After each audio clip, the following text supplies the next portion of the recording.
7 দিন ব্যাপী লাগাতার বৃষ্টি হতে থাকলে অনেক ব্যক্তি এসে রাসূল সাল্লাল্লাহু আলাইহি সাল্লামের নিকটে বললেন, ইয়া রাসূলুল্লাহ, বৃষ্টি বন্ধের দোয়া করুন।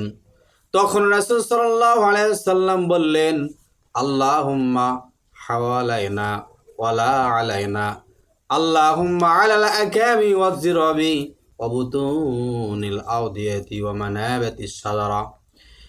এই দোয়াটি রাসূল সাল্লাল্লাহু আলাইহি সাল্লাম করলেন।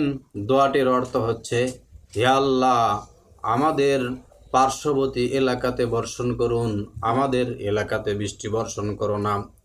রব্বুল আলামিন, আপনি পাহাড় পর্বতে বর্ষণ করে দিন এবং বনাঞ্চলে বর্ষণ করে দিন, বৃষ্টি বর্ষণ করে দিন। যেখানে বৃষ্টির প্রয়োজন সেই জায়গাগুলোতে আপনি বৃষ্টির বর্ষণ করে দিন।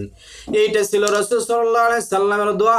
আমাদের মতো মানুষদেরকে যখন কোনো মানুষ বলে যে হুজুর বৃষ্টি বন্ধের দোয়া করুন, তো এই দোয়াটি কয়জন বলতে পারে? এই দোয়াটি রাসূল সাল্লাল্লাহু আলাইহি সাল্লামের ভাষা দিয়ে এই দোয়াটি আমরা কয়জন বলতে পারি একটু বলুন তো?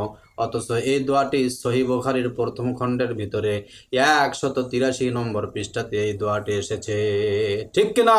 ঠিক।